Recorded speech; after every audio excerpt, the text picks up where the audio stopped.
Good evening Brijbhan sir and team की तरफ से स्टडी क्लिक में आपका स्वागत है। प्रश्नों की श्रृंखला में हम लोग आज आपके सामने उपस्थित हुए हैं फिर से एस्केलमेंथीज के साथ। प्लेटीहेलमिन्थेस वाले कॉलम को हमने कंप्लीट किया था और उसके बाद हम फिर से सामने रहेंगे आपके एस्केलमेंथीज के कुछ क्वेश्चंस को लेकर। एस्केलमेंथीज के बारे में अगर हम बात करें, हेलमिन्थेस को दो ग्रुप में डिवाइड किया गया था, प्लेटीहेलमिन्थेस एंड एस्केलमेंथेस।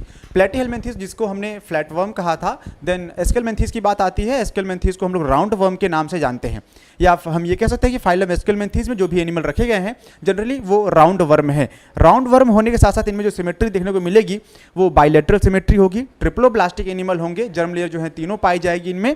साथ ही साथ में जो ये सिलोमेट एनिमल है, इनमें जो सिलोम बनता है स्यूडो सिलोम बनता है।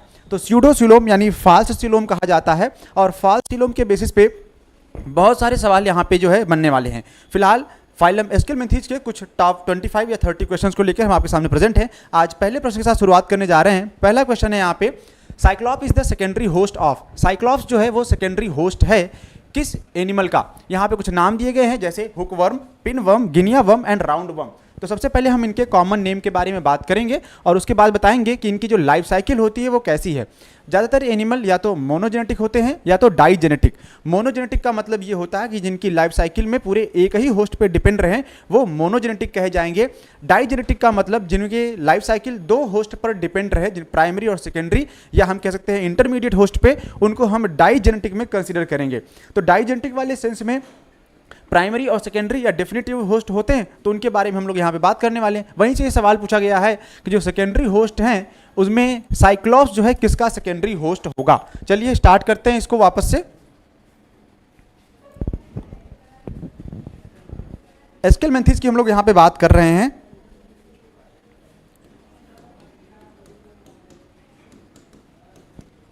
जनरली जो होस्ट की लाइफ साइकिल होती है, जो भी यहाँ पे लाइफ साइकिल है, जनरली दो तरीके से कंसीडर होगी, मोनोजेनेटिक और दूसरा डाइजेनेटिक। मोनोजेनेटिक में एक ही होस्ट होता है इनका। डाइजेनेटिक में आपको दो होस्ट देखने को मिलेंगे। एक को बोलते हैं प्राइमरी होस्ट, या इसी को हम डेफिनेटिव होस्ट बोलते हैं। दूसरे को हम बोलते हैं सेकेंडरी होस्ट, या इसको कहा जाता है इंटरमीडिएट होस्ट।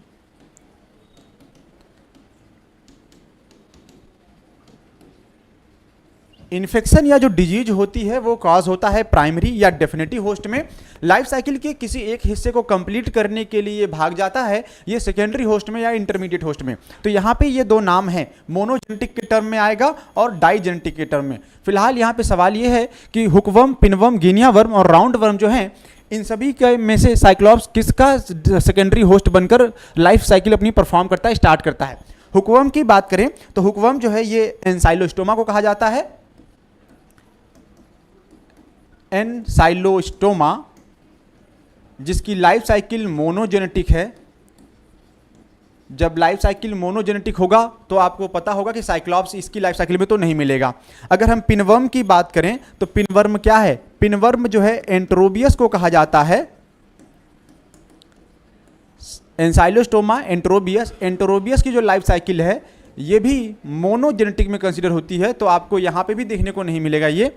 अगर हम राउंड वर्म की बात करें तो राउंड वर्म किसका है? एस्केरिस का कॉमन नेम है। एस्केरिस राउंड वर्म कहा जाता है और ये भी आपका मोनोजेनेटिक ही है।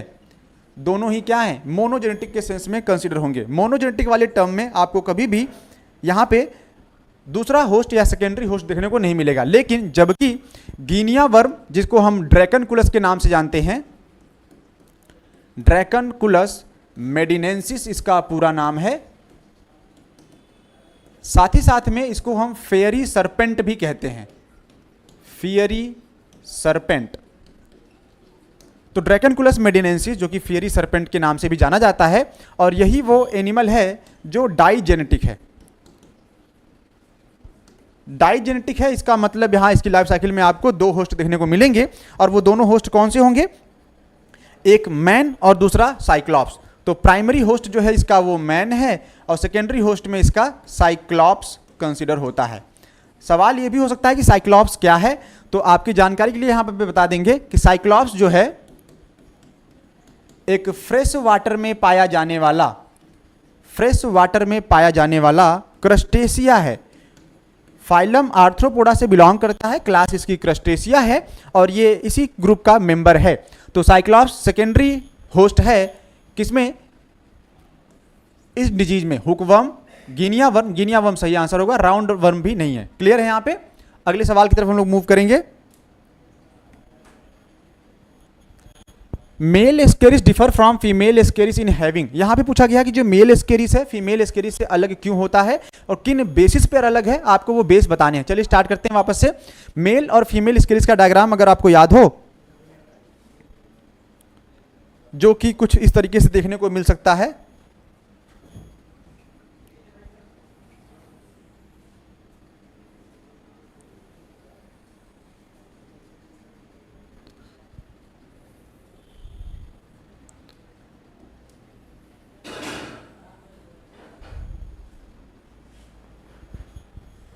ये आपका मेल एस्केरिस है और ये फीमेल एस्केरिस है। इट मीन्स सेक्सुअल डाइमॉर्फिज्म देखने को मिलता है। सेक्सुअल डाइमॉर्फिज्म सेक्स के बेसिस पे, जेंडर के बेसिस पे क्या होंगे, ये मेल और फीमेल अलग अलग देखने को मिलते हैं। तो डिफरेंस किस बेसिस पे है? सबसे पहला अगर हम डिफरेंस बात करें एस्केरिस में कि एस्केरिस जो है मेल फीमेल से अलग क्यों है। एक तरफ हम कॉलम कर लेते हैं मेल का, दूसरी तरफ कॉलम बनाएंगे फीमेल का। ड्रॉ करके देखिएगा। साइज की अगर बात करें तो मेल जो है वो स्मॉलर साइज में है, फीमेल थोड़ी सी बड़ी होती है। आप ये देख सकते हैं कि टेल जो है मेल की वो कर्व होगी, फीमेल की टेल स्ट्रेट फॉर्म में देखने को मिलती है। तो यहाँ पे फीमेल की जो टेल है वो क्या है, स्ट्रेट है। साथ ही साथ में कहते हैं कि पीनियल सीटी मेल में पाई जाती है, या इसको हम लोग स्पिक्यूल के नाम से भी जानते हैं, और फीमेल में पीनियल सीटी नहीं पाई जाती। पीनियल सीटी अब्सेंट है, ये अब्सेंट रहता है, ये नहीं पाया जाता। तो ये कुछ आपके कॉमन कैरेक्टर्स हैं जो मेल और फीमेल में आपको देखने को मिलेंगे। एनल पैपिली भी जो है यहाँ पे एक कॉलम बन सकता है आपका। एनल पैपिली ये मेल में पाई जाती है, फीमेल में देखने को नहीं मिलेगी। तो इसके बेसिस पे अगर हम चलें तो क्या हम टेल के बेसिस पे डिफाइन कर सकते हैं? जी नहीं, टेल है लेकिन टेल कर्व है। यहाँ पे इन्होंने ये मेंशन नहीं करा है कि टेल कर्व है या स्ट्रेट है, अदरवाइज हम यहाँ पे टिक करते। लेकिन जो सवाल है उसके अकॉर्डिंग इन्होंने पूछा हुआ है कि क्या पीनियल स्पिक्यूल पाए जाते हैं। तो आपको पता है कि पीनियल स्पिक्यूल या पीनियल सीटी जो है सिर्फ मेल में देखने को मिलते हैं, फीमेल में ये नहीं पाया जाता। तो पीनियल सीटी या पीनियल स्पिक्यूल प्रेजेंट होता है। एम्फिट की बात करें तो ये कीमो रिसेप्टर है, कीमो रिसेप्टर है एक तरह का, और जहाँ तक मुझे याद आ रहा है ये एक ऑल्फैक्टरी फंक्शन है। तो जो इनमें ये पाया जाता है ये ऑल्फैक्टरी फंक्शन करता है, ऑल्फैक्टरी रिसेप्टर कह सकते हैं आप इसको। कीमो रिसेप्टर में ये ऑल्फैक्टरी रिसेप्टर होगा, ऑल्फैक्टरी रिसेप्टर में। डन। लिप्स जो है ये लेबियल पैपिली में कंसीडर होते हैं, तो ये यहाँ का पार्ट है। डन। तो किसके बेसिस पे डिफरेंशिएट किया हमने, ये आपने देखा। अगले सवाल की तरफ। Number of testis found in adult Ascaris. Adult Ascaris में नंबर ऑफ टेस्टिस कितने पाए जाते हैं? एक पेयर में होते हैं या दो हैं या मोर देन है? नंबर है आपका यहाँ पे 6, 2, 1, 3। अगर हम जो हमने थोड़ी देर पहले बात किया था, डिस्कस किया था सीटी के बारे में, स्पिक्यूल्स के बारे में, पीनियल सीटी या पीनियल स्पिक्यूल कहा था, उनके बेसिस पर अगर हम इनको डिफाइन करना चाहें तो हम कहते हैं कि जो एस्केरिस है, मेल एस्केरिस है, ये मोनोआर्किक होता है। मेल एस्केरिस आपका मोनोआर्किक कंडीशन में पाया जाता है। एस्केरिस जो है, जो कि हम मेल की बात कर रहे हैं, मेल मोनोआर्किक होता है। मोनोआर्किक का मतलब क्या होता है? यहाँ पे number of testis is equal to 1। एक ही टेस्टिस पाया जाता है, इसलिए इसको हम लोग मोनार्किक कंडीशन में कहते हैं। सिंगल टेस्टिस तो डायआर्किक होता तो हम यहाँ पे इसको इसमें कंसीडर करते हैं, लेकिन डायआर्किक नहीं है, मोनार्किक कंडीशन में है। कई सारे एनिमल ऐसे भी होंगे जो डायआर्किक कंडीशन में पाए जाएंगे। तो डायआर्किक होगा तो वहाँ पे टेस्टिस पेयर में होगा। टेस्टिस पेयर, पेयर का मतलब होता है नंबर में 2, तो 2 होंगे तो उसको डायआर्किक कंडीशन कहा जाएगा। फिलहाल के लिए यहाँ पे आपका answer 1। How many testis are present in Ascaris. Ascaris में नंबर ऑफ टेस्टिस कितना पाया गया? वापस से सवाल वही होगा और आंसर भी वही होगा हमारा कि जो टेस्टिस है वो मोनार्किक कंडीशन है, 1 पेयर पे टिक नहीं करेंगे। ध्यान रखिएगा, 1 पेयर पे टिक नहीं करना है, 2 पेयर पे नहीं, मैनी पे भी नहीं है, क्योंकि एस्केरिस क्या है, एस्केरिस मोनार्किक कंडीशन रिप्रेजेंट करता है जिसमें नंबर ऑफ टेस्टिस क्या होंगे, एक ही होगा, सिंगल कह सकते हैं आप। पेयर की भी बात नहीं कर रहे, मैंने वहां पे एक लिखा, इसका मतलब ये नहीं है कि हम एक पेयर की बात करें, सिर्फ नंबर में एक की बात की जा रही है वहां पे। Question number 5, seat worm is the alternate name of. यहाँ पे कुछ के एनिमल के नाम दिए गए हैं और पूछा गया है कि जो आपका ये है, बताइए ये किस तरीके का, किसका नाम है। Seat worm is the alternate name of, pinworm का, हुकवर्म का, इंटेस्टाइनल राउंड वर्म का या गिनिया वर्म का। साथ ही साथ में हम लोग यहाँ पे बहुत सारे नाम मेंशन करने वाले हैं कि कॉमन नेम किन एनिमल्स का क्या है। चलिए पहले स्टार्ट करते हैं पिनवर्म से। पिनवर्म का जो नाम है वो क्या होगा, एंट्रोबियस पिनवर्म या आल्सो नोन एज सीटवर्म, ये नाम है हमारा एंट्रोबियस का।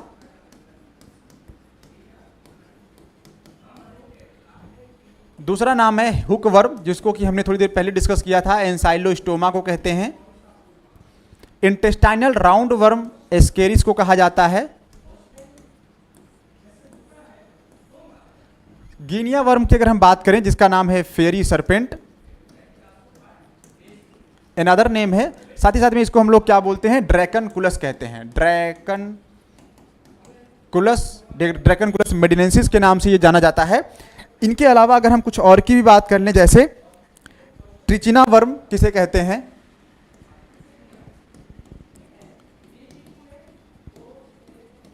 ट्रिचिना वर्म का नाम आएगा। कुछ और नाम है हमारे पास, whip worm,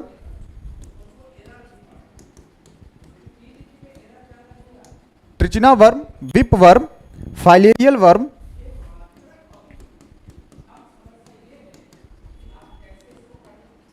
and eye worm.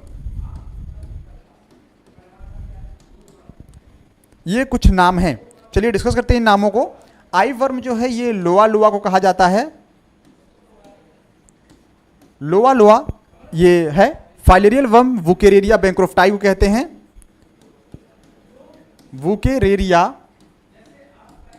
बैंक्रोफ्टाई ये आपका कॉमन नेम है, फाइलेरियल वर्म के लिए कहा जाता है।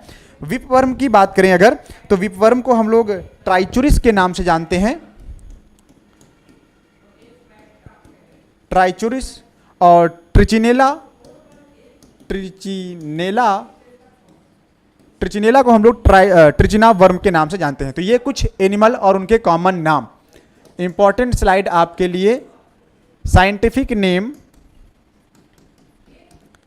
And common name. Scientific name और कॉमन नेम के साथ आपकी स्लाइड क्या हो गई, प्रिपेयर्ड हो गई, यहाँ पे डन है। तो इसके साथ हम लोग अगले वाले सवाल की तरफ मूव कर रहे हैं। आपका आंसर मिल गया होगा कि सीटवर्म जो है किसका नाम है, सीटवर्म जो है वो पिनवर्म को ही कहते हैं, जिसका नाम की एंट्रोबियस भी है। तो यहाँ पे ये पार्ट कंसीडर कर लिया जाएगा। अगले सवाल की तरफ, question number 6, true coelom is absent in which phylum. पूछा गया है जो ट्रू सिलोम होता है, ट्रू सिलोम का मतलब यहाँ पे ये है कि जिसमें मेसोडर्मल ओरिजिन वाली सिलोम पाई जाएगी उनको ट्रू सिलोम कहेंगे। उसके अलावा जो भी सिलोम बनता है उनको फॉल्स सिलोम कहते हैं। या अगर मेसोडर्मल लाइनिंग से लाइंड है वो कैविटी, बॉडी कैविटी, तो उसको ट्रू सिलोम। ट्रू सिलोम के भी 2 टाइप थे, साइजोसिलोम और एंट्रोसिलोम या एंट्रोसिलस सिलोम में कंसिडर किया था हमने। चलिए इस पार्ट को यहाँ पे मेंशन कर लिया जाएगा। सिलोम क्या है, क्वेश्चन नंबर 6 के साथ।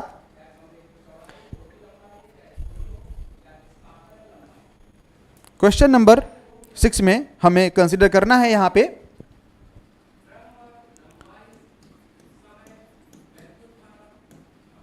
Phylum, protozoa, porifera, Cnidaria,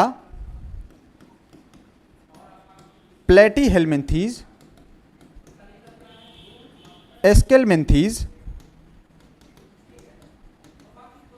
Annelida. Annelida से आगे बढ़ते हैं हम लोग, कॉर्डेट की तरफ चलते हैं, ठीक है। इसमें सिलोम नहीं मिला था, अब्सेंट था। इसमें सिलोम नहीं मिला था, अब्सेंट है। सिलेंट्रेट की बात करें तो सिलोम जो है वो अब्सेंट पाए गए हैं, नहीं मिला था। प्लेटीहेलमिन्थीज तक में आपको सीलोम देखने को नहीं मिलेगा। ये सारे एसिलोमेट एनिमल थे, लेकिन एस्केलमेंथीज में जो स्यूडोसीलोम बनता है, यहाँ पे राउंड वर्म को कहते हैं इसको, तो यहाँ पे स्यूडोसीलोम बना था। एनिमल किंगडम का ये वो फाइलम है जिसको हम लोग फॉल्स सीलोम के नाम से जानते हैं। ट्रू सीलोम नहीं है, इट मीन्स फॉल्स सीलोम तो हो ही सकता है। हमने ये तो नहीं किया कि सीलोम एब्सेंट है, सीलोम ट्रू सीलोम एब्सेंट है, लेकिन फॉल्स सीलोम तो प्रेजेंट हो ही सकता है। तो वो किस फाइलम में मिलेगा?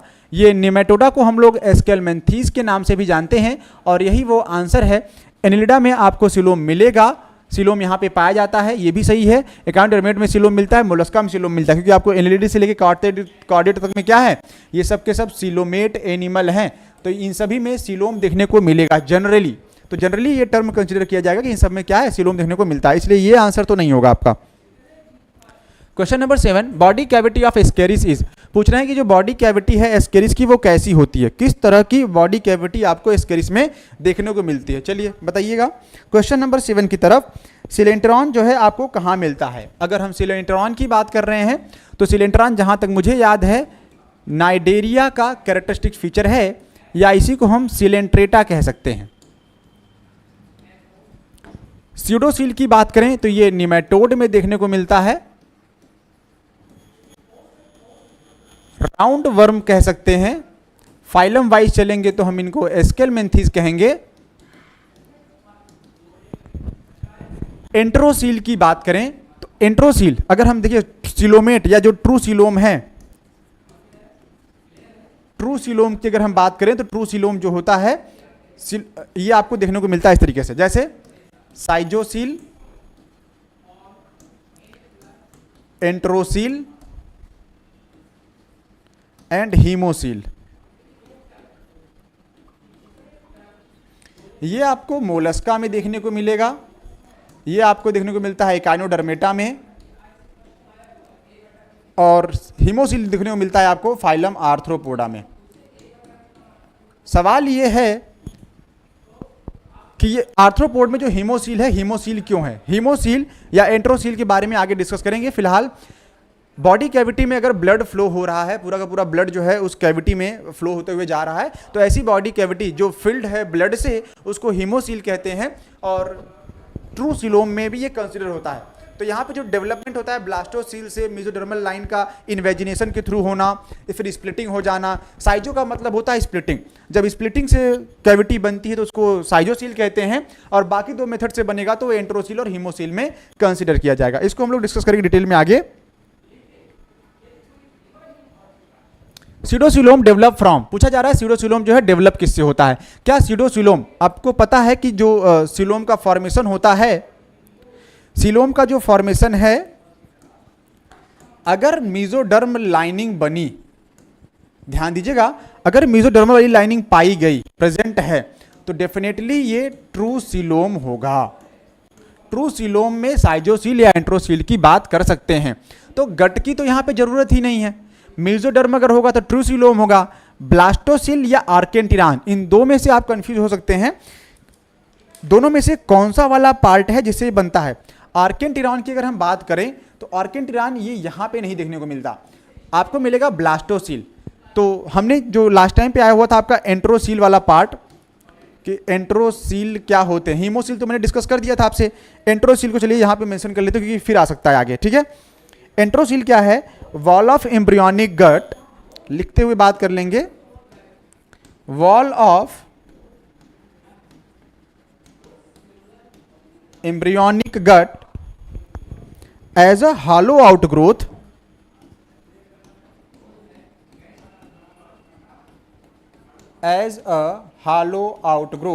जो एम्ब्रियोनिक वॉल की दीवारें होती हैं वो एक हॉलो आउटग्रोथ बना लेती हैं, बाद में ये लाइन एक्सपेंड करेगी एंड दोनों साइड पे जो है चली जाती है, तो मेसोडर्मल वॉल बन जाती है। आउटग्रोथ की बात कंसीडर करेंगे यहाँ पे,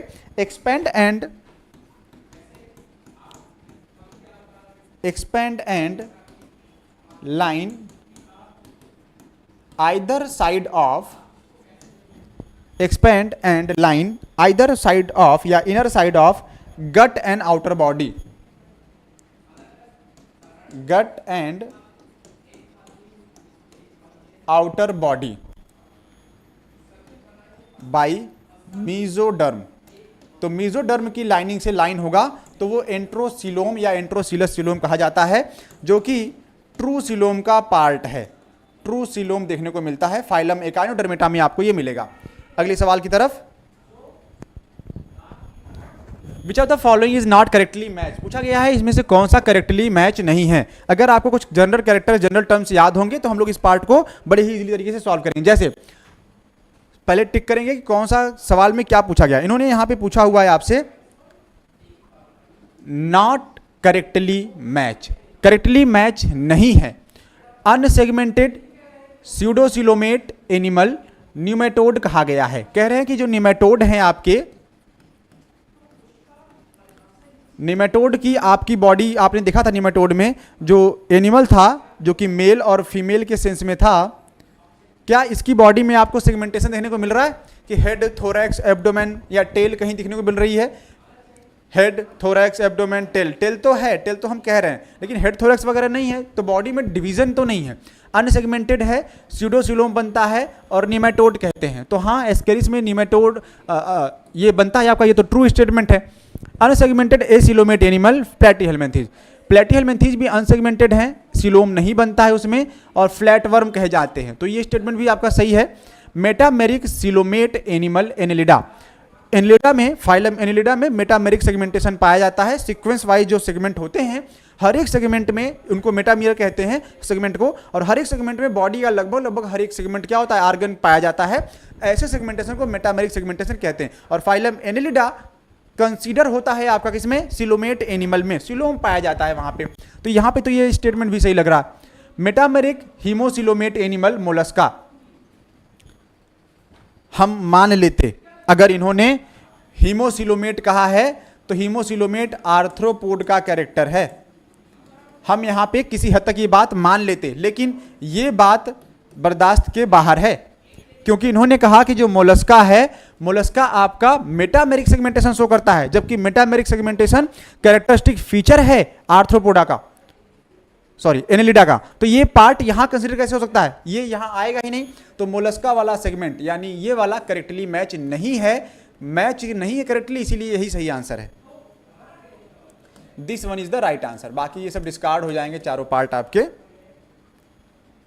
क्वेश्चन नंबर 10 की तरफ, स्यूडोसिलोम इज द कंडीशन व्हेन, पूछा जा रहा है कि क्वेश्चन नंबर 10 में जो स्यूडोसिलोम की कंडीशन बनती है वो क्यों बनती है, कैसे बनती है। Cavity not lined by mesoderm, this is no coelomic cavity, coelom cavity is not. चलिए एक में हम यहाँ पे मॉडिफिकेशन कर लेते हैं, दो ऑप्शन सेम लग रहे हैं, सिमिलर है तो इसको हम लोग डार्क करने का प्रयास करेंगे। Coelomic cavity is lined by mesoderm कर लेते हैं इसको। Coelomic cavity is lined by mesoderm and coelomic cavity is not lined by mesoderm. Coelomic cavity is lined by mesoderm, coelomic cavity is not lined by mesoderm, coelomic cavity is filled with muscles. चलिए तो यहाँ पे अगर modification करेंगे, there is no coelomic cavity, अगर coelomic cavity ना पाई जाए बालक तो उसको हम बोलते हैं ए सिलोमेट, ऐसे एनिमल कहलाते हैं ए सिलोमेट। और अगर मेसोडर्मल की लाइन से लाइन होगा तो इनको हम बोलेंगे सिलोमेट एनिमल, ट्रू सिलोम कहा जाएगा। मेसोडर्म से लाइन नहीं लेकिन फिर भी बॉडी कैविटी बन रही है तो इनको कहते हैं स्यूडोसिलोम, तब ये कंसीडर होंगे स्यूडोसिलोम में। Coelomic cavity fit with muscles, muscle की जगह अगर हम मॉडिफाई करके यहाँ पे ब्लड कर दें तो इसको हम लोग कह सकते थे हीमोसील। तो मूर्ख बनाने का बेहतरीन तरीके से प्रयास किया गया यहाँ पे आपको, और आप बच के निकल आए। क्या कंसीडर करेंगे, स्यूडोसिलोम वाले आंसर को टिक करेंगे यहाँ पे हम लोग। अगले सवाल की तरफ, question number 11, rhabditiform larva occur in the life cycle of, rhabditiform जो लार्वा है ये किसकी लाइफ साइकिल में आपको देखने को मिलता है। लिवर फ्लूक, एस्केरिस, टेपवर्म और प्लेनेरिया, ये कुछ नाम हैं जिनमें आपको मेंशन करना है। चलिए लिवर फ्लूक में बताइएगा कौन सा लार्वा मिला था, और टेपवर्म भी आपको बताया जा चुका है, प्लेनेरिया आपको बताया जा चुका है। तो आप इन सब में बताएंगे कि इन सब में जो आपका लार्वल फॉर्म है वो कौन सा है। अगर याद हो तो पहले हम इनका फाइलम मेंशन करेंगे, कौन किस फाइलम से बिलोंग करता है, फाइलम वाइज चलते हैं। चलिएगा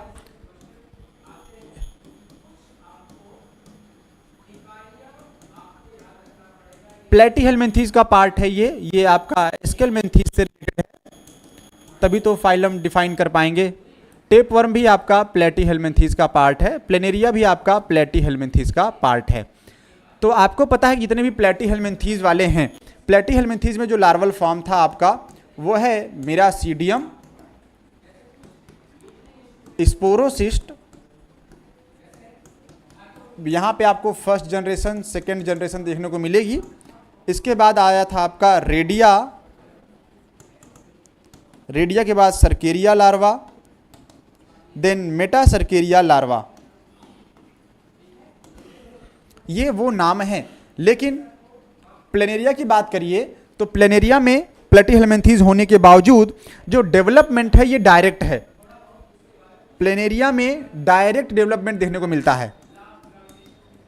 प्लेनेरिया डायरेक्ट डेवलपमेंट शो करेगा और इसकी वजह से इसमें क्या नहीं पाया जाता, इसमें नो लार्वा, कोई लार्वा आपको देखने को प्लेनेरिया में नहीं मिलेगा। टेप वर्म तो आपका एस्केरिस बचता है, यहाँ पे एस्केरिस ही जो है रेप्टिडी फॉर्म लार्वा को रिप्रेजेंट करने वाला एनिमल है। Wuchereria cause filariasis as a result of, सवाल है वुकेरेरिया बैंक्रोफ्टाई का फाइलेरियासिस या हाथी पांव डिजीज कहते हैं, एलिफेंटियासिस के नाम से भी ये कंसीडर होता है। तो पूछा जा रहा है कि ये जो एलिफेंटियासिस डिजीज है वुकेरेरिया बैंक्रोफ्टाई वजह से जो कॉज हो रहा है, क्यों होता है, किसके रिजल्टेंट में होता है। तो ये जो आपका वुकेरेरिया बैंक्रोफ्टाई है ये जनरली बॉडी फ्लूइड में पाया जाता है और उसके बाद ये lymph vessels, lymph node, lymph gland को ब्लॉक करने का काम करता है। जब ये लिम्फ ग्लैंड को ब्लॉक कर देता है तो जो बॉडी का फ्लूइड होता है वो डाउनवर्ड डायरेक्शन में मूव तो करता है लेकिन वापस से अपवर्ड डायरेक्शन में मूव नहीं कर पाता। क्यों? क्योंकि ये जो पेल्विक रीजन पे या पेक्टोरल रीजन पे पाए जाते हैं ग्लैंड्स, लिम्फ ग्लैंड्स, वहाँ पे ये ब्लॉकेज क्रिएट करता है। जब ब्लॉक हो जाता है वहाँ पे तो बॉडी फ्लूइड नीचे से अपर पार्ट पे नहीं आ पाएगा। तो जनरली एबनॉर्मल स्वेलिंग देखने को मिलती है लोअर लिम्स में या अपर लिम्स में। जनरली ये पैरों में पाया जाता है, हाथों में बहुत कम देखने को मिला है। कभी एक पाँव कभी दोनों पाँव जो है स्वेल करके हाथी के पैर जैसा एलिफेंट फुट जैसे बन जाते हैं, इस वजह से इनको एलिफेंट फुट, एलिफेंटियासिस, हाथी पाँव या फाइलेरियल वर्म वुकेरेरिया को कहते हैं। तो उसकी वजह से इसको फाइलेरियासिस के नाम से भी जानते हैं। तो आपका आंसर यहाँ पे क्या होगा, ब्लॉकेज इन, किसमें ब्लॉक करने का काम कर रहा है, तो ब्लॉकेज इन लिम्फ ग्लैंड, लिम्फ ग्लैंड में ब्लॉक करने की वजह से जो है ये कॉज होता है, क्रिएट होता है, ना कि block in lymph blood capillaries, ना ही वेंस, ना ही आर्टरीज। हम इसको याद रखेंगे लिम्फ ग्लैंड को। साथ ही साथ में हम यहां पे कह सकते हैं लिम्फेटिक सिस्टम, लिम्फेटिक सिस्टम जो कि यहां पे आपके कंसीडर होते हैं लिम्फ ग्लैंड, लिम्फ लिखते हैं लिम्फ के थ्रू होता है, हम यहां पे लिम्फ ग्लैंड कंसीडर करेंगे, लिम्फ वेसल्स कंसीडर करेंगे, ये पार्ट हैं आपके, ठीक है। तो इनके थ्रू जो है ये ब्लॉक करके एलिफेंटियासिस या हाथी पांव डिजीज कॉज करता है। वेक्टर ऑफ एलिफेंटियासिस डिजीज, पूछा जा रहा है कि जो वेक्टर है एलिफेंटियासिस डिजीज का वो वेक्टर कौन सा है, Culex mosquito, Anopheles, infected Culex mosquito, none of the above. Elephantiasis disease की अगर हम वेक्टर की बात करें तो ये काफ़ी इंपॉर्टेंट पॉइंट होगा। वेक्टर के थ्रू ट्रांसमिशन होता है। क्वेश्चन नंबर 13 में इन्होंने वेक्टर पूछा हुआ है कि वेक्टर के बारे में बताइए। चलिए वेक्टर के बारे में डिस्कस करते हैं। इन्फेक्टेड क्यूलेक्स मॉस्किटो यहाँ पे इसका एग्जांपल होना चाहिए। हम कुछ डिजीज के बारे में बात करने वाले थे यहाँ पे।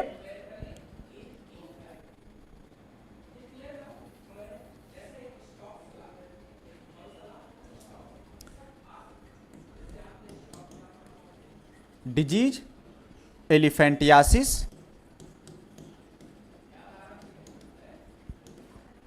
एजेंट या पैथोजन लिख सकते हैं यहाँ पे वुकेरेरिया, वुकेरेरिया बैंक्रोफ्टाई। अगर हम इनके वेक्टर की बात करें, क्योंकि इनकी लाइफ साइकिल जो है ये डाइजेनेटिक है, लाइफ साइकिल जो है डाइजेनेटिक है, ये मतलब प्राइमरी और ये देखने को मिलेंगे तो यहाँ पे आपको मैन मिलता है और यहाँ पे आपको मिलेंगे मॉस्किटो। तो सवाल ये है कि मॉस्किटो में भी कौन सा वाला मॉस्किटो। तो मॉस्किटो की आपकी वैरायटी पता है, स्पीसीज पता है, कौन कौन सी मॉस्किटो हो सकते हैं। मॉस्किटो हैं आपके एडीज, 3 स्पीसीज जनरली रिपोर्टेड है, एडीज है, क्यूलेक्स है और एनाफिलीज हैं। ठीक है, तीनों ही जो है डिजीज कॉज कर सकती हैं एलिफेंटियासिस। लेकिन ध्यान देने वाली बात यह है कि वुकेरिया बैंक्रॉफ्टाई इंडिया में कौन सी डिजीज कॉज करता है। तो हम यहाँ पे तीनों नाम के बारे में मेंशन करेंगे, क्योंकि जो भी मॉस्किटो होगी वो फीमेल होगी। ब्लड सक करने का काम जो है फीमेल मॉस्किटो का है, महिलाओं का है, सॉरी फीमेल मॉस्किटो का है। इस वजह से ये पार्ट यहाँ पे क्या होगा, कंसीडर किया जाएगा। चलिए बात करते हैं मॉस्किटो के बारे में जो क्यूलेक्स एडीज एनाफिलीज हैं। Aedes Anopheles and Culex. जो क्यूलेक्स पाइपियंस है ये डिजीज कॉज करता है चाइना में और इंडिया में, एलिफेंटियासिस डिजीज। तो ये पार्ट तो यहाँ पे कंसीडर होगा। इन्फेक्टेड क्यूलेक्स मॉस्किटो जो है इसका राइट आंसर होगा। सिर्फ क्यूलेक्स मॉस्किटो नहीं बोलेंगे, जब वो वुकेरिया बैंक्रॉफ्टाई से इन्फेक्टेड होगी तो ही वो डिजीज कॉज कर पाएगी। लेकिन क्या फीमेल एनाफिलीज को छोड़ देंगे? जी नहीं। फीमेल एनाफिलीज की बात करें तो ये पैसिफिक आइलैंड पे पाई जाती है। पैसिफिक आइलैंड पे ये डिजीज कॉज करती है, सेम डिजीज, और ये इंडोनेशियन आइलैंड पे काम करेगा। इंडोनेशियन आइलैंड पे ये डिजीज कॉज करता है यहाँ पे। तो हमारा राइट आंसर फिलहाल के लिए क्यूलेक्स है। लेकिन आप ये माइंड में रखेंगे कि अगर उन्होंने आगे मेंशन कर दिया एडीज, क्यूलेक्स या एनाफिलीज के नाम पे, और वहाँ पे ऑप्शन दिया गया है पैसिफिक आइलैंड और इंडोनेशियन आइलैंड, फिजी को छोड़कर, फिजी वाली कंट्री में ये नहीं पाया जाता। इस बात को भी ध्यान रखेंगे। इसके बाद ये सारे पार्ट यहाँ पे कंसिडर कर लिए जाएंगे। अगले सवाल की तरफ। एलिफेंटियासिस और filariasis disease is transmitted by. जो हाथी पाँव डिजीज है या एलिफेंटियासिस डिजीज है, फाइलेरियासिस डिजीज है, फाइलेरियल वर्म की वजह से होती है। ये ट्रांसमिट करने का काम कौन करता है? इसका ट्रांसमिशन जो है थोड़ी देर पहले बताया कि ट्रांसमिशन ना बेडबग से होता है, ना फ्रूट फ्लाई से होता है, ना हाउस फ्लाई से। ट्रांसमिशन होता है इसका मॉस्किटो से। तो मॉस्किटो यहाँ पे कंसीडर किया जाएगा। अगला, विच of the following causes filariasis in man. Man में फाइलेरियासिस डिजीज कॉज करने का ठेका या जिम्मेदारी किसने ले रखी है अकेले? बताइएगा। वुकेरिया बैंक्रॉफ्टाई जो डिजीज कॉज करता है, क्वेश्चन नंबर 15, ये फाइलेरियासिस या एलिफेंटियासिस डिजीज कॉज करता है। फाइलेरियासिस या एलिफेंटियासिस डिजीज कॉज करता है। एंसाइलोस्टोमा की बात करें तो ये एंसाइलोस्टोमियासिस डिजीज कॉज करता है। लास्ट में इस वर्ड जुड़ा रहेगा। इसको हुकवर्म भी कहते हैं। टीनिया आपका जो टेपवर्म है इसको टीनिया कहते हैं। और ये टीनियासिस डिजीज कॉज करता है। Taeniasis disease. लिवर फ्लूक की बात करें तो ये फैसियोलियासिस या इसी को हम लिवर रॉट के नाम से भी जानते हैं। लिवर रॉट डिजीज ये कॉज करता है। तो चारों नामों के साथ आपको सही आंसर मिलेगा वुकेरिया बैंक्रॉफ्टाई के पास, और हम लोग यहाँ पे इसको क्लिक करने वाले हैं। वुकेरिया कॉजेज। वुकेरिया क्या कॉज करता है? वुकेरिया बैंक्रॉफ्टाई क्या आपको डिसेंट्री कॉज करता है, क्या हेडेक कॉज करता है, जॉन्डिस कॉज करता है, या एलिफेंटियासिस? तो हाँ, एलिफेंटियासिस, क्योंकि डिसेंट्री यहाँ पे प्रोटोजोआ की वजह से आपको देखने को मिल सकती है। हेडेक जो है बहुत सारे कारण हो सकते हैं यहाँ पे। जॉन्डिस भी जो है लीवर में इन्फेक्शन की वजह से होगा, ये भी बहुत सारे कारणों से पॉसिबल है, इन्फेक्टेड फूड, वाटर वगैरह से। एलिफेंटियासिस ये पैथोजन की वजह से हो रहा है, और जो इसका पैथोजन है वो है वुकेरिया बैंक्रॉफ्टाई। तो यही है जो डिजीज कॉज कर रहा है यहाँ पे। Which disease is caused by nematode. Nematode यानी एस्केलमेंथीज कहा जाता है। तो यहाँ पे पूछा ये जा रहा है कि इसमें से कौन सी डिजीज है जो निमेटोड की वजह से कॉज होती है। निमेटोड या एस्केलमेंथीज वाला पार्ट पूछा गया। लेप्रोसी क्या है? कोई बताएगा यहाँ पे कि लेप्रोसी क्या हो सकता है? किसके बारे में बात कर रहा है ये? या फाइलेरियासिस?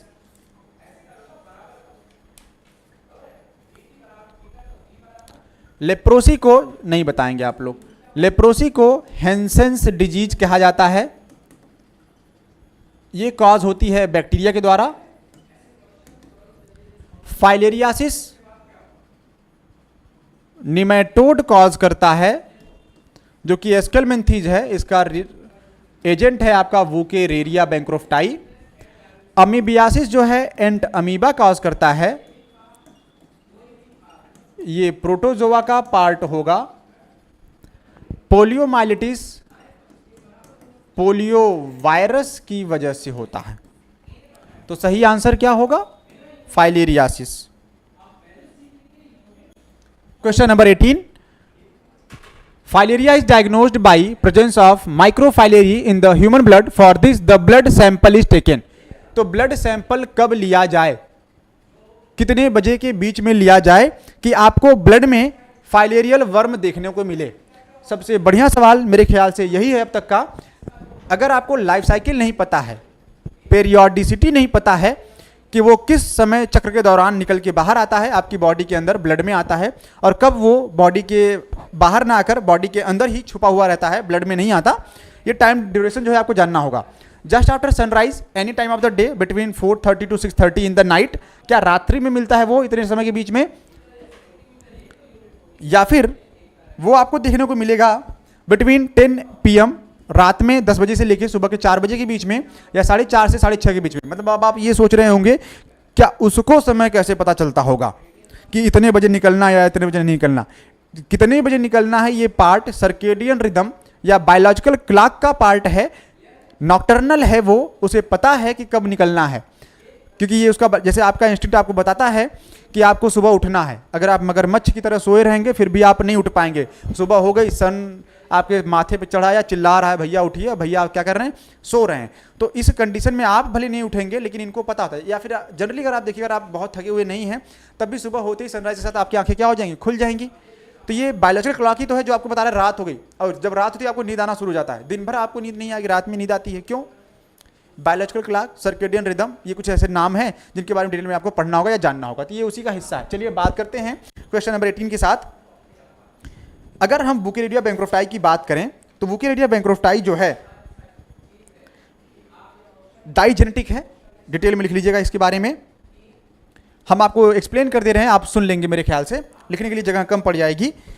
बुकेरिडिया बैंक्रोफ्टाई डाइजेनेटिक है, विविपैरस है, साथ में ओवोविविपैरस है, ये पार्ट इंपॉर्टेंट होगा। जो इसका लार्वा है वो माइक्रोफाइलरी लार्वा है। हम यहाँ पे कुछ इंपॉर्टेंट पॉइंट लिखेंगे। लार्वा जो है इसका वो है माइक्रोफाइलेरी। मैंने कहा ये डेवलपमेंट जो है इसमें दोनों देखने को मिलता है, क्योंकि ये विविपैरस भी हैं और ओवोविविपैरस भी हैं, मतलब एग लेइंग भी करते हैं और साथ में कई बार ये भी होता है बच्चे भी देते हैं। तो दोनों कंडीशन में ये पाया जाता है, इस वजह से कंफ्यूज मत रहिएगा। अगर हम डायग्नोज करना चाहें, माइक्रोफाइलरी एक इमेच्योर स्टेज है, इसकी इमेच्योर स्टेज को कहा जाता है। तो ये जो लाइफ साइकिल है इसकी डायग्नोज कर सकते हैं हम इसको, माइक्रोफाइलरी को ब्लड स्मीयर में या फिर बायोप्सी ऑफ लिम्फ नोड, हम इसकी बायोप्सी कर सकते हैं, टिश्यू का पार्ट कट करके देख सकते हैं, या फिर इसको हम बायोप्सी करा सकते हैं, या माइक्रोफाइलरी को ब्लड स्मीयर में देख सकते हैं। माइक्रोफाइलरी क्या है? जनरली ये वेरी एक्टिव होता है along with the blood stream and against the blood stream. ये ब्लड स्ट्रीम के साथ भी ट्रेवल करता है और ब्लड स्ट्रीम के अगेंस्ट भी। लाइफ साइकिल इसकी लगभग 70 दिन की है, या 70 दिन तक 70 डेज तक जिंदा रहता है। अगर इसकी हम पीरियोडिसिटी की बात करें तो पीरियोडिसिटी में ये ओरिएंटल कंट्री में लाइक इंडिया या चाइना नॉक्टर्नल पीरियोडिसिटी शो करता है। इनकी पीरियोडिसिटी की बात करें, यही इंपॉर्टेंट है, यहीं से सवाल हल होगा, इसलिए इसको लिख रहे हैं। पीरियोडिसिटी की बात करें, नॉक्टर्नल होते हैं ये बात इंपॉर्टेंट होगी। ओरिएंटल कंट्री इंडिया और चाइना में ये पाए जाते हैं। अपीयर होते हैं पेरिफेरल सर्कुलेशन में। कब देखने को मिलेंगे, कहाँ पे? Appear in peripheral circulation. जो पेरिफेरल सर्कुलेशन है, साइड बाय साइड में सर्कुलेट होता रहता है ब्लड, ये आपको वहां पे देखने को मिलेंगे। टाइम क्या है इनका? बिटवीन 10 PM रात्रि के 10 बजे से लेके सुबह के, या आप कह सकते हैं रात्रि के ही 4 बजे के बीच में ये देखने को मिलेंगे। इसके अकॉर्डिंग ये वाला आंसर आपका सही होगा। तो ये बायोलॉजिकल क्लॉक का पार्ट था और इसके साथ साथ हमने इसको क्या किया, कंसिडर कर लिया यहाँ पे। अगले सवाल की तरफ, क्वेश्चन नंबर 19, लार्वा ऑफ बुकेरिडिया बैंक्रोफ्टाई। अभी आया था लार्वा जो है बुकेरिडिया बैंक्रोफ्टाई का क्या है, और उसी के साथ बहुत सारे नाम भी हैं यहाँ पे। माइक्रोफाइलरी लार्वा, ये बुकेरिडिया का लार्वा है, बुकेरिडिया का। ट्रोकोफोर जो है ये आपको एनिलिडा में, और ट्रोकोफोर स्टेज जो है आपको मोलस्का में देखने को मिलेगी। ट्रोकोफोर स्टेज इसमें मिलेगा। लोग इसको, बहुत सारे लोग नहीं मानते हैं।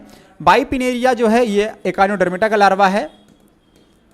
एकाइनोडर्मेटा का लार्वा है। सर्केरिया लार्वा जो है ये प्लेटीहेल्मिन्थीज में देखने को मिलता है। प्लेटीहेल्मिन्थीज में बहुत सारे लार्वा थे, ये उसी का पार्ट है। तो माइक्रोफाइलरी आपका यहाँ पे सही नाम होगा।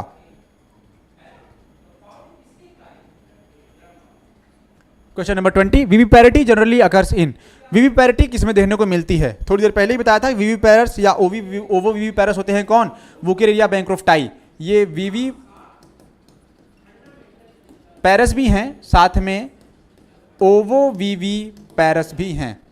दोनों ही कंडीशन में ये पाया जाता है, इसलिए इसका ये नाम कंसीडर कर लिया जाएगा यहाँ पे। अगले सवाल की तरफ अगर हम बढ़े, question number 21, syncytial epidermis is found in. Generally जितनी भी एनिमल होते हैं उनकी जो बॉडी होती है, बॉडी वॉल होती है, वो एपिडर्मिस से बनी होती है। यहाँ पे पूछा जा रहा है कि एपिडर्मिस जो है वो सिंसाइटियल फॉर्म में कहाँ पाई जाती है। सिंसाइटियल का मतलब यहाँ पे ये है कि एपिडर्मिस में कई सारे न्यूक्लियस पाए जाएं। जैसे सिंसाइटियम एंडोस्पर्म की बात करते हैं।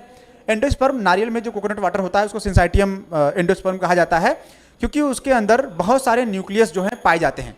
हालांकि है वो ट्रिप्लॉइड कंडीशन में, लेकिन उसमें जो नंबर ऑफ न्यूक्लियस हैं वो बहुत सारे होते हैं, तो इसकी वजह से उसको हम सिंसाइटियल एंडोस्पर्म कहते हैं। इसी तरीके से अगर हम यहाँ पे बात करें सिंसाइटियल एपिडर्मिस की, तो सिंसाइटियल जो एपिडर्मिस वाला पार्ट है आपका एस्केरिस की बॉडी में आपको देखने को मिलता है। डिटेल में हम अभी नहीं बताएंगे, डिटेल में हम लोग बात करें अगर, तो आप इनकी जो बॉडी वॉल है, बॉडी वॉल का डिस्क्रिप्शन जब आप पढ़ेंगे तो वहाँ पे आप पढ़ते हैं क्यूटिकल, क्यूटिकल के बाद एपिडर्मिस आता है, या इसी को हम लोग हाइपोडर्मिस के नाम से भी जानते हैं। बहुत सारे नाम हैं इनके, 3 पार्टों में ये जाना जाता है आपका, एपिडर्मिस, सब क्यूटिकल या हाइपोडर्मिस, और उसके बाद मसल लेयर। तीसरी वाली लेयर जो आती है उसको कहते हैं मसल लेयर कहा जाता है। और इसी वाले पार्ट में जो एपिडर्मिस होती है वो सिंसाइटियल फॉर्म में देखने को मिलती है। किसकी? एस्केरिस की बॉडी में। Sexual dimorphism in found in. पूछा जा रहा है कि सेक्सुअल डाइमॉर्फिज्म किसमें देखने को मिलता है। सबसे आसान सवाल यही है, सेक्सुअल डाइमॉर्फिज्म आपको देखने को मिलता है किन एनिमल्स में, उनके नाम। जैसे अगर हम हाइड्रा की बात करें तो हाइड्रा जो रिप्रोड्यूस करता है ये बडिंग के थ्रू करता है जनरली। कुछ लोग कहते हैं बडिंग के अलावा भी बहुत सारे पार्ट होते हैं इसके, ये रिजनरेशन वगैरह भी कर सकता है, लेकिन अगर आपको बता दें तो ये जो है सेक्सुअल और एसेक्सुअल दोनों मेथड से करता है। यहाँ पे ये पार्ट कंसीडर होगा। सेक्सुअल और एसेक्सुअल की वजह से जो है हाइड्रा में कुछ डायोसियस होते हैं, कुछ मोनोसियस होते हैं। हम ये कह सकते हैं कि जो हाइड्रा है हमारा, ये कुछ कंडीशन में मोनोसियस होता है और कुछ में डायोसियस। तो क्लियरली मेंशन नहीं है, इसलिए इस आंसर को टिक नहीं करेंगे। अर्थवर्म जो है आपका ये मोनोसियस है, या कह सकते हैं इसको हर्माफ्रोडाइट है। इट मीन्स दोनों सेक्स ऑर्गन एक ही बॉडी में पाए जाते हैं। एस्केरिस जो है आपका, इसमें आपने देखा था कि मेल एस्केरिस अलग बना था, फीमेल एस्केरिस अलग, तो इसको बोलेंगे डायोसियस कंडीशन। और डायोसियस है तो इसको हम यूनिसेक्सुअल कहेंगे, single sex organ present in a single body. Fasciola भी आपका मोनोसियस कंडीशन में देखने को मिलता है, या ये कह सकते हैं कि ये भी हर्माफ्रोडाइट ही है। हर्माफ्रोडाइट टर्म इंपॉर्टेंट है और ये ज़्यादातर बच्चों को परेशान करता है, तो याद रखेंगे हर्माफ्रोडाइट या मोनोसिस कंडीशन का मतलब यह है कि both sex organ present in a single body, दोनों सेक्स ऑर्गन का एक ही बॉडी में पाया जाना क्या कहलाएगा? ये कहलाता है आपका हर्माफ्रोडाइट कंडीशन। तो यहाँ पे ये सेक्सुअल डाइमॉर्फिज्म देखने को मिला आपको एस्केरिस में। Sexual dimorphism clearly seen in, earthworm में आपको नहीं मिलेगा,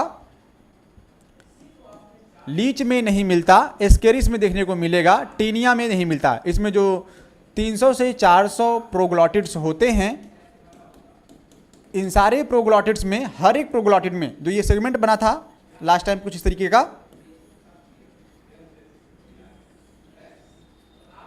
जो ये सेगमेंट बने थे यहाँ पे इस तरीके से इनकी बॉडी में, इन सभी सेगमेंट्स में जो है मेल और फीमेल दोनों पाए जाते हैं, male female, male and female. तो जब इस तरह के सेगमेंट देखने को मिलेंगे तो इनको हम हर्माफ्रोडाइट में कंसीडर करते हैं, ये भी हर्माफ्रोडाइट ही है। Question number 24, the first juvenile larva of Ascaris is known as. Ascaris का जो फर्स्ट जुवेनाइल लार्वा है, अब उसके बारे में बात किया जा रहा है। चलिए डेवलपमेंट की सीरीज में अगर हम देखें, जो आपका एस्केरिस है, ब्लास्टुला पहले बनता होगा, ब्लास्टोसील आप कह सकते हैं कि ब्लास्टोसील से बना, गैस्ट्रुला होता है, गैस्ट्रुलेशन के द्वारा गैस्ट्रुला बनेगा, गैस्ट्रुला कन्वर्ट होगा, क्योंकि ये एस्केरिस मोनोजेनेटिक है, इसका होस्ट एक ही होता है, ये इन्फेक्शन लेता है गंदे फूड और पानी से। ध्यान रखिएगा इस बात का, एस्केरिस गंदी मिट्टी में पाया जाता है या फूड में पाया जाता है। जब आप गंदे इंसान ह्यूमन जो है जब गंदे खाने और पानी के साथ एग को स्वेलो करता है, निगल लेता है, तो स्वेलो करने के बाद जब ये स्टमक में पहुंचते हैं, तो स्टमक में पहुंचने के बाद जो एग होता है उसकी जो सेल होती है वो डिजॉल्व हो जाती है। डिजॉल्व होने के बाद ये पहुंच जाता है फर्स्ट लार्वल स्टेज में कन्वर्ट होता है और रिलीज होकर कहाँ पहुंचता है, डायरेक्ट इंटेस्टाइन में, क्योंकि इंटेस्टाइन में भी ढेर सारी डाइजेस्टिव जूसेस मिलती हैं। तो वहाँ पे ये डाइजेस्ट होकर सेल जो है इसकी क्या बन जाती है, फर्स्ट लार्वल स्टेज में या फर्स्ट जुवेनाइल स्टेज। उसके बाद इंटेस्टाइन में ही सेकेंड जुवेनाइल स्टेज आती है, जिसको हम लोग रेप्टिडॉइड कहते हैं या रेप्टिटिफॉर्म लार्वा के नाम से जानते हैं। तो यहाँ पे जो गैस्ट्रुलेशन हुआ, गैस्ट्रुलेशन के बाद ये फर्स्ट या सेकेंड इन्फेक्टिव स्टेज में आ जाता है। Question number 24, blastula gastrula first juvenile, जिसको हम रेप्टिटिफॉर्म कहेंगे। फर्स्ट जुवेनाइल की बात करें तो इसी को हम रेप्टिटिफॉर्म लार्वा कहते हैं, रेप्टिटिफॉर्म लार्वा। और इसके बाद आता है सेकेंड जुवेनाइल, सेकेंड जुवेनाइल को रेप्टिडॉइड कहते हैं, रेप्टिडॉइड। तो ये इस नाम से कंसीडर होता है, रेप्टिडॉइड के नाम से कंसीडर होता है, या इसको हम रेप्टिटिफॉर्म लार्वा ही कह सकते हैं। डन। क्वेश्चन नंबर कहाँ पे है जी, फिलीफॉर्म लार्वा, ऐसे कोई लार्वा नहीं बना। रेप्टिटिफॉर्म एस्केरिस में देखने को मिला आपको मिरासीडियम लार्वा जो है प्लेटीहेलमिन्थीज में आपको मिला था। माइक्रोफाइलरी आपको वुकेरेरिया में देखने को मिला, वुकेरेरिया बैंक्रोफ्टाई में। तो ये इन नामों के साथ आगे। Question number 25, infective stage of Ascaris in human. Human में जो इन्फेक्टिव स्टेज है वो कौन सी है? हमने कहा था फर्स्ट वाली जो स्टेज थी, फर्स्ट जुवेनाइल स्टेज थी। फर्स्ट जुवेनाइल स्टेज स्टमक में ही बन जाती है। जब second juvenile stage digestive juices के द्वारा ये रिक्रिएट होता है, बनता है, तब ये इंटेस्टाइन में चिपक जाता है अपने शक्कर के द्वारा, माउथ के पार्ट के द्वारा क्या करता है, होस्ट की बॉडी में अपने आप को चिपका लेता है। और इसी कंडीशन को हम लोग क्या बोलते हैं, इन्फेक्शन। तो ह्यूमन में इन्फेक्शन आया सेकेंड जुवेनाइल स्टेज के द्वारा।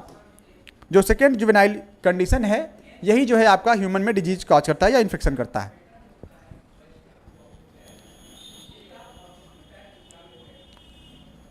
The first and final malt in the larva of Ascaris occurs in. पूछा जा रहा है कि जो फर्स्ट और फाइनल मॉल्ट है एस्केरिस के लार्वा का वो कहाँ पे बनता है। फर्स्ट और फाइनल स्टेज जो है लंग्स में पहुंचता ही नहीं, लीवर में नहीं पहुंचता, स्टमक में एग पहुंचता है, यहाँ पे एग पहुंचता है। इंटेस्टाइन में ही इसका फर्स्ट भी होता है और फाइनल लार्वल भी होते हैं, क्योंकि ज़्यादा लार्वल फॉर्म इसमें आती नहीं, एक ही लार्वा है जिसका नाम है रेप्टिटिफॉर्म लार्वा। अगले सवाल की तरफ, question number 27, microfilariae during night reside in. पूछा जा रहा है जो माइक्रोफाइलरी था, माइक्रोफाइलरी वुकेरेरिया बैंक्रोफ्टाई का वो लार्वल फॉर्म जो डिजीज कॉज करता था एलिफेंटियासिस, उसके बारे में पूछा जा रहा है कि ये कहाँ पे रिजाइड करता है रात में। ड्यूरिंग नाइट टाइम पे ये पेरिफेरल वसल्स में पाया जाता है, पेरिफेरल सर्कुलेशन में पाया जाता है, जिसकी वजह से ये ब्लड स्मीयर में या बायोप्सी के थ्रू जो है देखने को मिल सकता है। तो ये पेरिफेरल वेसल्स इसका राइट आंसर होगा यहाँ पे। Question number 28, which one of the following has no intermediate host. इनमें से किसका इंटरमीडिएट होस्ट नहीं है? सभी के इंटरमीडिएट, जो जिनकी लाइफ साइकिल डाइजेनेटिक होगी उनकी लाइफ साइकिल में आपको होस्ट देखने को मिलेंगे। जिनकी लाइफ साइकिल डाइजेनेटिक नहीं होगी उनकी लाइफ साइकिल में आपको होस्ट देखने को दो ठो नहीं मिलने वाले हैं, इंटरमीडिएट होस्ट आपको देखने को नहीं मिलने वाला है, प्राइमरी होस्ट ही होगा। तो डाइजेनेटिक कौन कौन से हैं? प्लाज्मोडियम आपका डाइजेनेटिक है, प्रोटोजोआ है, ये मैन और मॉस्क्यूटो में पाया जाता है। पूछा गया है नो इंटरमीडिएट होस्ट, तो इसमें है। लिवर फ्लूक की बात करें तो ये भी डाइजेनेटिक है, डाइजेनेटिक है, तो यहां पे आपको मिलेगा सिप, कैटल, स्नेल, मैन। तो यहां पे डिजीज कॉज करता है टेपवर्म जो टिनियासिस है, टिनियासिस के ये भी आपका डाइजेनेटिक है। डाइजेनेटिक की वजह से ये आपको मिलता है जनरली कैटल्स में। पोर्क टेपवर्म के नाम से जानते हैं और इन्फेक्शन कॉज करता है ये मैन में। लेकिन एस्केरिस एकमात्र ऐसा है जो मोनोजेनेटिक है। तो मोनोजेनेटिक कंडीशन होने की वजह से ये जो है डिजीज कॉज नहीं करता, सिर्फ इन्फेक्शन पाया जाता है ये ह्यूमन में। इसका कोई भी इंटरमीडिएट होस्ट आपको देखने को नहीं मिलेगा। आज के प्रश्नों की श्रृंखला में हम आखिरी की तरफ बढ़ रहे हैं। Question number 29, which of the following has no intermediate host. किसका इंटरमीडिएट होस्ट नहीं है? प्लाज्मोडियम का भी हमने बताया आपको, प्लाज्मोडियम का होस्ट पाया जाता है, मैन है और मॉस्किटो है।